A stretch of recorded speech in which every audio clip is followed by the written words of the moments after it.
తపస్కాల ధ్యానమాలిక. ఈరోజు ధ్యానాంశము యేసు వస్త్రములను పంచుకొనుట. యూదులు యేసుని శిలువ మీద కొట్టి ఇద్దరు తస్కరుల నడుమ నిలిపిన విషయము నిన్న ధ్యానించాము. యేసుని శిలువ మీద కొట్టినవారు ఎటువంటి వారో ఈరోజు ధ్యానించుదాము. ఇట్టి ఘోరకార్యమును చేసినవారు అవిశ్వాసాంధకారములో మునిగియున్న వారో, గ్రుడ్డివారో కారు. కోట్ల కొలది అవిశ్వాసుల నుండి తన స్వంత ప్రజగా ఎన్నుకున్న జూదులే గదా. ఈ యూదులే ఇజ్రాయేలు ప్రజలు. వీరు దేవుని స్వంత ప్రజలు. దేవుడు ప్రత్యేకముగా తన కోసరము ఏరుకున్న ప్రజలు. దేవుని కోసమే వారు సృష్టించబడినవారు. దేవుడు అపరిమిత ప్రేమ చూపి నానా విధములైన ఆపదలలో నుండి అద్భుతముగా వారిని కాపాడెను. ఒకప్పుడు వారలు కాళ్లు తడవకుండా ఎర్రసముద్రము దాటి అద్దరి జేరునట్టి దేవుడు నీళ్లను రెండు ప్రక్కల గోడవలె నిలువజేసెను. అరణ్యములో వారలకు అన్న పానములు లేక బాధపడినప్పుడు 40 సంవత్సరములు తృప్తిగా మన్నా భోజనం ఇచ్చి పోషించారు. లోకము రక్షింపవచ్చిన యేసుక్రీస్తు తాను లోకములో యున్న కాలమంతయు ఆ యూదుల నడుమ యుంటూ వారికి లెక్కలేనన్ని మేళ్లు చేసెను. యూదుల ప్రవర్తన చూడ మనకాశ్చర్యము కలుగక మానదు. ఇన్ని ఉపకారములు పొందియు వానినన్నిటినీ మరచి యేసును శిలువ మీద కొట్ట సమకట్టెరి. క్రీస్తుడా, నీవును యూదుల వలె పెక్కు ఉపకారములను దేవుని నుండి పొందియున్నావు. అవిశ్వాసలేని జనములో నుండి దేవుడు నిన్ను ఎన్నుకొనెను. అందువలన నీవు తిరిసభ బిడ్డవైతివి. దేవద్రవ్యానుమానముల చేత ఎన్నో దేవ వరప్రసాదములను పొందితివి. కాని అన్ని ఉపకారములు మరచి ప్రతిసారి పాపములో పడితివి. నీవు పాపము చేసినప్పుడెల్లా జూదుల వలె నీవును యేసుని శిలువ మీద కొట్టుచున్నావు కదా. మరియు అవిశ్వాసుల పాపముల చేత కంటే నీ పాపముల చేత దేవునికి ఎక్కువ అవమానము కలుగుచున్నదని నీవు ఎరుగవా? వారలు అనేక పర్యాయములు చేసిన పాపములు తెలియక చేయుచున్నారు. నీ వోయనగా యేసుని ఎరిగియే అతనికి విరోధించుచున్నావు. తపస్సు చేయక పోవునెడల వారికంటే నీకే అధిక శిక్ష వచ్చును. యేసుని శిలువ మీద కొట్టిన 4 బంట్రోతులు యేసు వస్త్రములను ఎత్తుకొని పోయి ఒక్కొక్కరికి ఒక భాగము వచ్చునట్లు 4 భాగములు చేయవలెనని ముందుగా ఏర్పాటు చేసుకున్నారు. యేసు ధరించియున్న అంగీ పైనుండి క్రిందికి ఒకే అంగీ గాయున్నందున ఆ విధముగా నేయబడినదిగాన దానిని చించకుండా అదృష్టపు చీట్లు వేసుకుని ఎవరికి వస్తే వారు తీసుకుందాము అని నిర్ణయించుకున్నారు. ఆ వస్త్రము అలా ఉంచి మిగిలిన వస్త్రములు చించుకుని విడిగా పంచుకున్నారు. దారిద్రము అనే పుణ్యాన్ని మనకు నేర్పించుటకు యేసు ఈ విధముగా చేసియున్నారు. యేసు తన జీవితమంతా దారిద్ర్యమునే మనకు మాతృకగా ఇచ్చెను.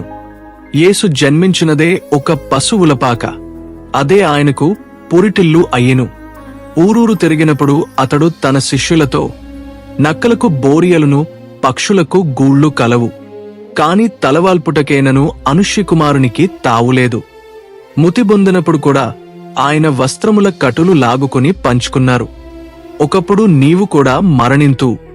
నీవు కూడా నీ వెంట తీసుకపోయేది ఏమీయుండదు. నీవు సంపాదించిన సర్వము ఎచ్చటనే విడిచి పోయెదవు. మరి ఎవరో ఇతరులు నీవు ఈ లోకములో సంపాదించినదంతా అనుభవించెదరు.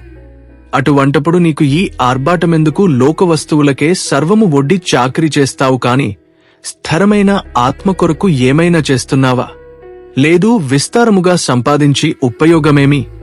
ధనవంతులు కావలేనని తమ మరణ పర్యంతము బాధపడుదురు. మనకు జీవించుటకు అవసరమైన గూడు గుడ్డ సంపాదించుకొనుట ధర్మమే. మనకు కాలసినవి మనకున్నప్పుడు ఎందుకు తృప్తిపడము? నీవు అమితమైన ఆస్తి సంపాదించిన ఎడల చనిపోవునప్పుడు కూడా ప్రశాంతముగా చనిపోయలేవు. ఆ సమయములో కూడా నీ సంపాదనంతేమైపోవునో అని కష్టించి ఆర్జించిన సంపదలెల్లా మరణ సమయమున ఇతరుల స్వాధీనము చేయుటకు నీకు మనస్సొప్పదు కదా.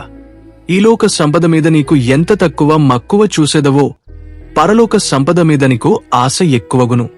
అప్పుడు నీవు పరలోక భాగ్యములు పొందెదవు.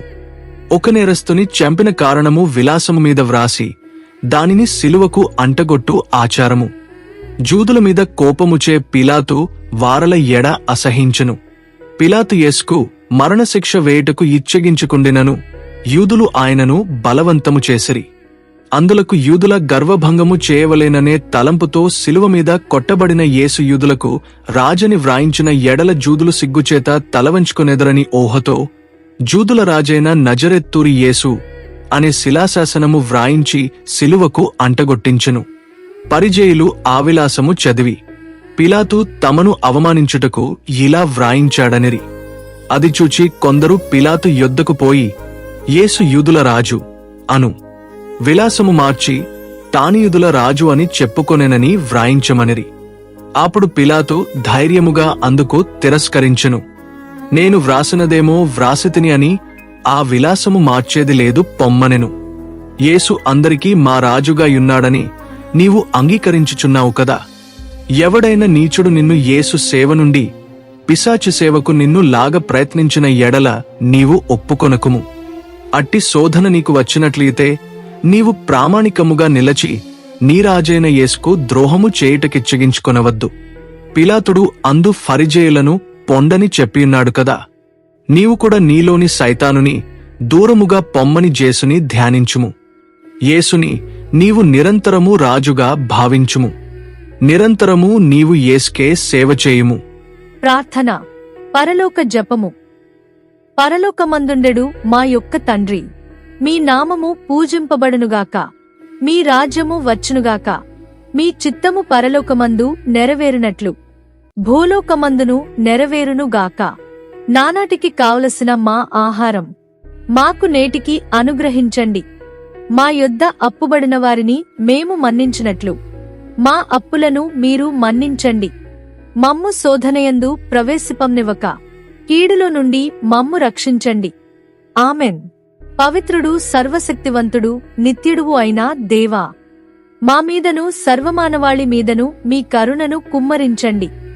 పవిత్రుడు సర్వశక్తివంతుడు నిత్యుడవు అయిన దేవా, మా మీదను సర్వమానవాళి మీదను మీ కరుణను కుమ్మరించండి. పవిత్రుడు సర్వశక్తివంతుడు నిత్యుడవు అయిన దేవా, మా మీదను సర్వమానవాళి మీదను మీ కరుణను కుమ్మరించండి. పితా, పుత్ర, పవిత్రాత్మ నామమున ఆమెన్. యేసుక్రీస్తునాథుని వెలలేని తిరు రక్తపాటులను చూసి మా మీద దయగా ఉండండి స్వామి.